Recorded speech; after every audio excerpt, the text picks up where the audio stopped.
Facebook Live shortly.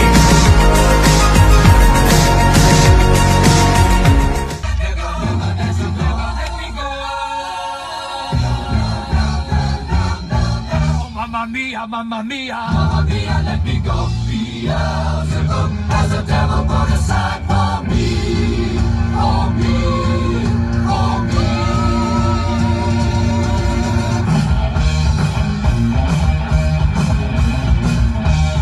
Hey, welcome back. Drop Off Line Sports this morning. When is the Queen film coming out? The biopic. When does that come out? Does anybody know? Heath, you know when that comes out? Christopher, Heath, good morning to you guys. Little Bohemian Rhapsody. I got a question for you. I always wondered this, all right? You guys ready? Was Bohemian Rhapsody more popular when it was initially released in the 70s or more popular after it reemerged in the film Wayne's World? What do you guys think? Kurt, good morning. November 2nd, Heath says, for Queen and the biopic. More popular in the 70s or more popular when it reemerged in the film Wayne's World? He says after Wayne's World. Everybody agree with Wayne's World? Jennifer Berger says happy June. Donut Day and Friday. My friend Clayton Anderson plays tonight at the Rathskeller, by the way. I think Hairbangers Ball plays just down the road for me. Down the road at Mallow Run this weekend. You guys went to see Chesney last night. I hope you had a good time doing that. And it is officially the start of the summer concert season. Scott Sargent, good morning to you. Heath, you'd never heard this song before Wayne's World, huh? It's interesting, man. I asked this question of Neil Schon of Journey, their lead guitarist, when he did Carb Day a couple of years ago. I said, Don't Stop Believing, was it more popular in the early 80s when it was released off of Escape, or was it more popular after it ended The Sopranos and it was on Glee? And he said it might have been more popular after those points in time than it was in the early 80s when it was initially released. Kind of interesting. Bill Kirsch, good morning to you. National Donut Day. Who's all had donuts already? Uh-oh. Woo! Wanna feel my butt. All right. Who out there my age had a Village People album? Who had let me see a show of hands. Who had a Village People album? Who had it?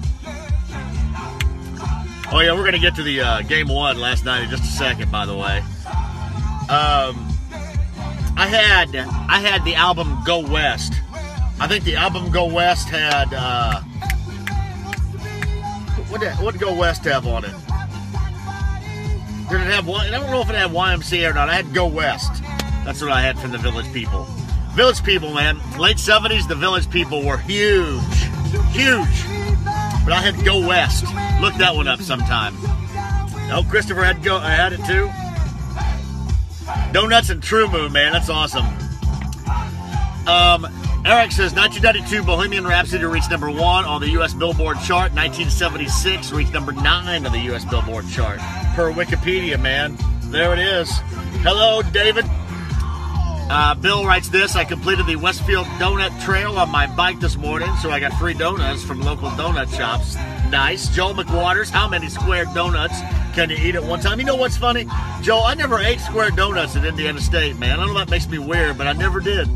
I didn't, but I know what you're talking about, and now they're all over, which is a good thing, Joel. Connie, good morning to you. Heath said Freddie's death made Queen more popular in America, sadly. You know what's funny about Queen? When they hit the mid 80s, they were kind of doing like when they were on the Iron Eagle soundtrack. That was a little weird, don't you think? Back then. Heath Harper wants to know this. Thoughts on IU with Juwan Morgan coming back? Top 3 in the Big Ten? Yes. I think they'll be top 3 in the Big Ten. I think Devontae Green's going to be a lot better. I think who they have coming in, obviously with Romeo Langford. Top 3 in the Big Ten, my man. Brandon Wolf, good morning. Happy Friday to you. You guys see Chesney last night? How was it? Brian Crow, my man, Bobcat of Indy, brings us to you every morning. Thank you. All right. Last night, so if you're watching the game, I honestly thought that call on Durant, I thought it was a block. But how in the world in those situations, and I know that that's a rule and you can go back and look at it, how in the world can you change the call? I know everybody thinks it's funny because it's versus LeBron, but man, hey listen, I'm not going to cry for any Cleveland Cavaliers and LeBron James not getting any calls or anything, but man, that and then the whole escalation of that ridiculous crap at the end, it was good. LeBron James was absolutely incredible. And they really should have won that game one. It's going to be done now, but LeBron James was incredible last night. Golden State gets the win. And there's a little controversy. Now everybody's all over the best in the world, and there you go. Yeah, I know you had Ed Malloy and Ken Mauer and Tony Brothers. Listen, there's nothing best in the world. Wouldn't it be nice if it was a channel dedicated to the boys from SoCal? Magic Man on 70s on 7. Loving the Beach Boys. Good vibrations. Sirius XM4. What's the local high school girls coach? Chris Souter is taking an assistant job for the ISU women under new coach there. He won 2 Kentucky girls. Yeah, I haven't heard that, honestly. Good for Chris, Heath. Good for Chris. What'd you guys think last night? Block or charge? Block or charge? What do you think? Tony Brothers, should he have ejected Tristan Thompson? I know it's all kind of funny, right? I mean, it's all pretty funny. You like a little Neil Sedaka in the background here, Billy? Ooh. What's his other hit of the 70s that's notable? You remember? There's probably more than this, but you had Laughter in the Rain, and wasn't it Neil Sedaka and Elton John that did Bad Blood, right? Dustin thought it was a block. I thought it was a block too, but I think once they called it a charge, to go back and look at it like that, even though you're supposed to. I mean, we all saw that he was not in the restricted area.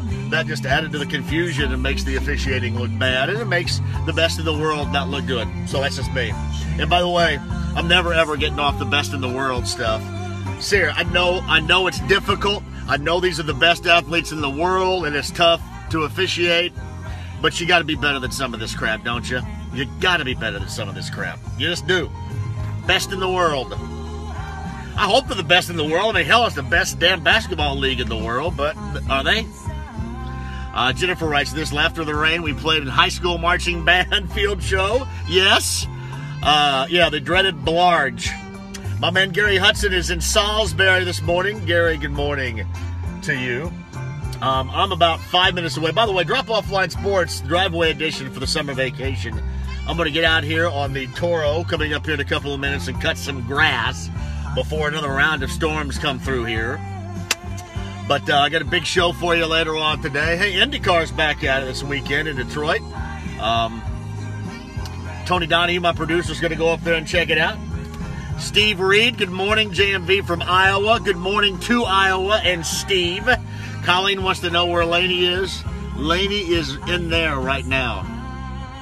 Here's part of the problem we have on Drop Off Line Sports, the summertime edition, is sometimes she comes out, sometimes she doesn't.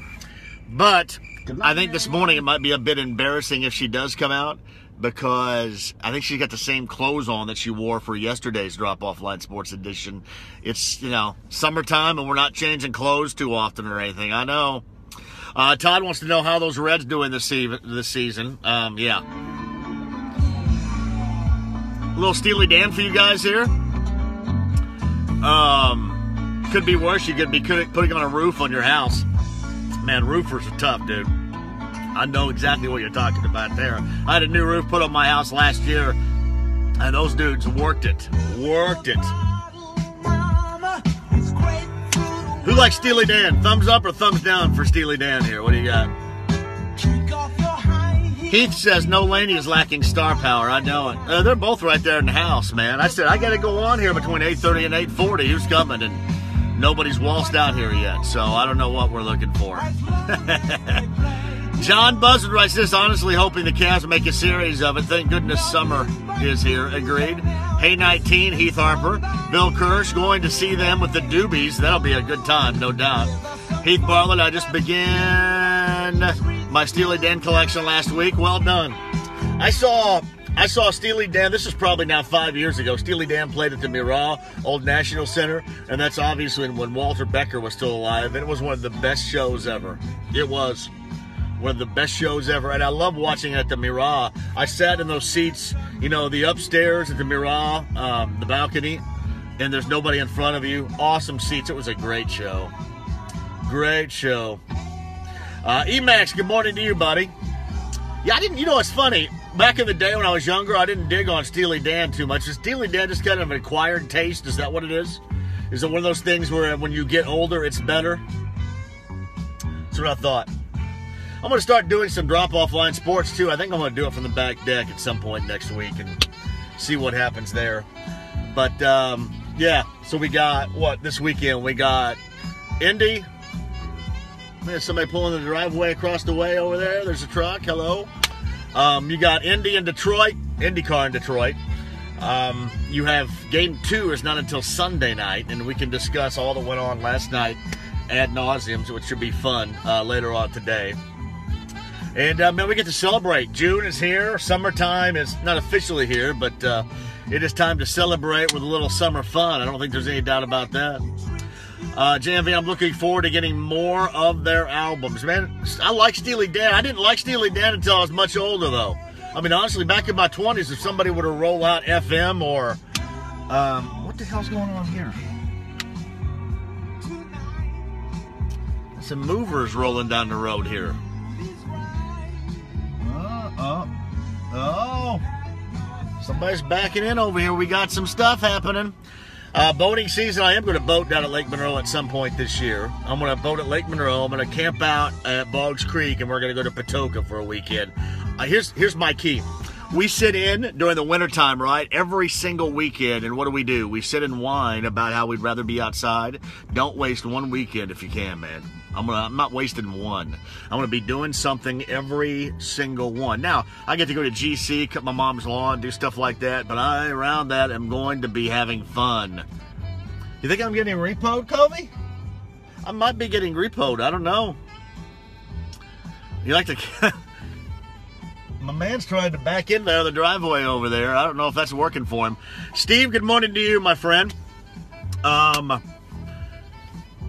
Brandon Wolf writes this Harold and Kumar reference here was on HBO last night.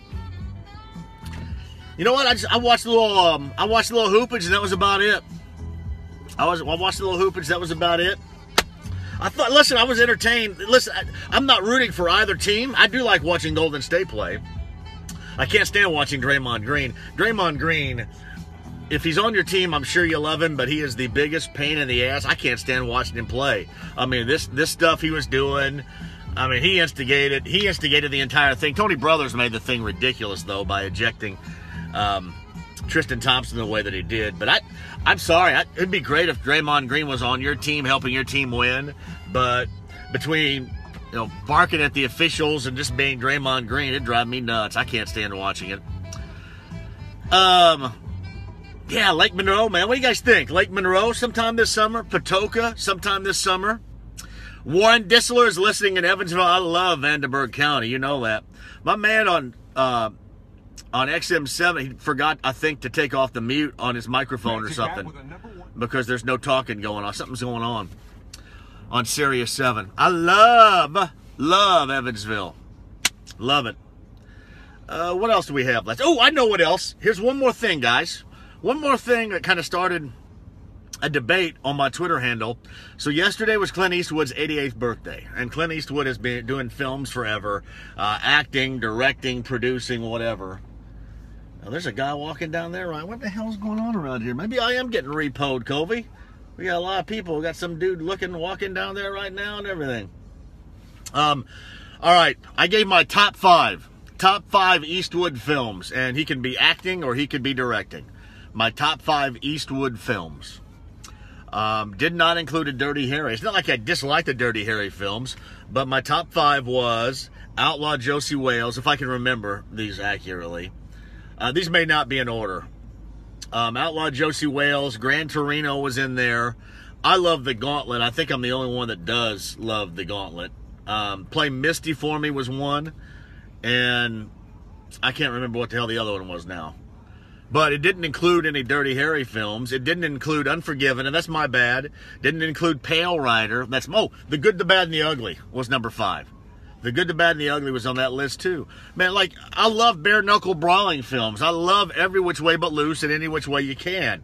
I didn't like Bronco Billy. I didn't like Firefox. But I'm telling you what, Clint Eastwood's category, because he's got a couple of franchises in there, the Eastwood category is as tough to come up with 5. I mean, 5 undisputed as you can. Like Heath says, how about In the Line of Fire? A lot of you are saying, what about Thunderbolt and Lightfoot? I left out The Beguiled. I love The Beguiled. Not the remake, but The Beguiled, the original in the early 70s with Eastwood. It is Heartbreak Ridge, some people would say, right? It is incredibly difficult, especially if you add in his direction. The Bridges of Madison County, some people would say. But see if you can come up with a top 5 all-time Eastwood. See if you can do it. And again, I left out Pale Rider, and I left out Unforgiven. I left out Dirty Harry, The Enforcer, Every Which Way But Loose, Any Which Way You Can,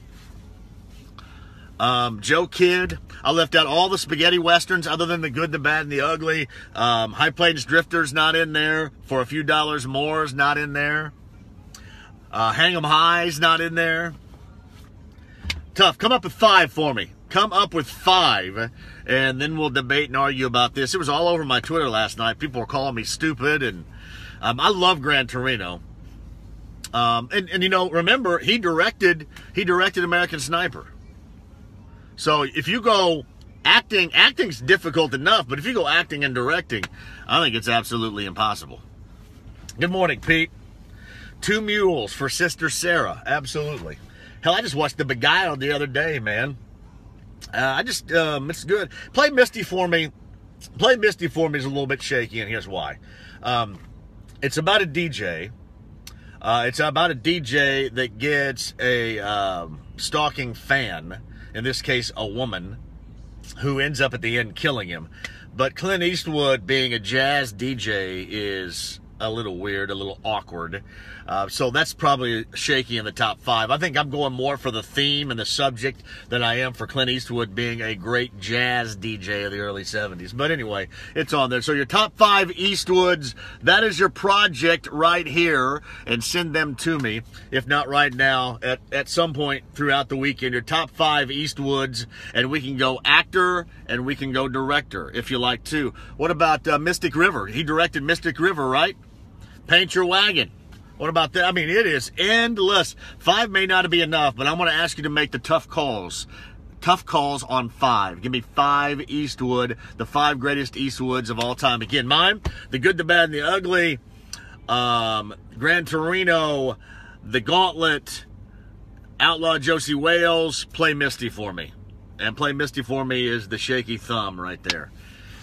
Give me what you have. We'll talk them up, I'm sure, coming up later on this weekend or on Monday. Coming up later on the show today, I got Stephen Holder's going to join us. We're going to talk some Colts, more about Luck, the expectation of how long it's going to take Luck once he is back to improve. How long in actual game time is it going to take? And hashtag Ask Pat is back today. Ask Pat. One of the great staples of the summertime is back later on today. So we'll hashtag Ask Pat.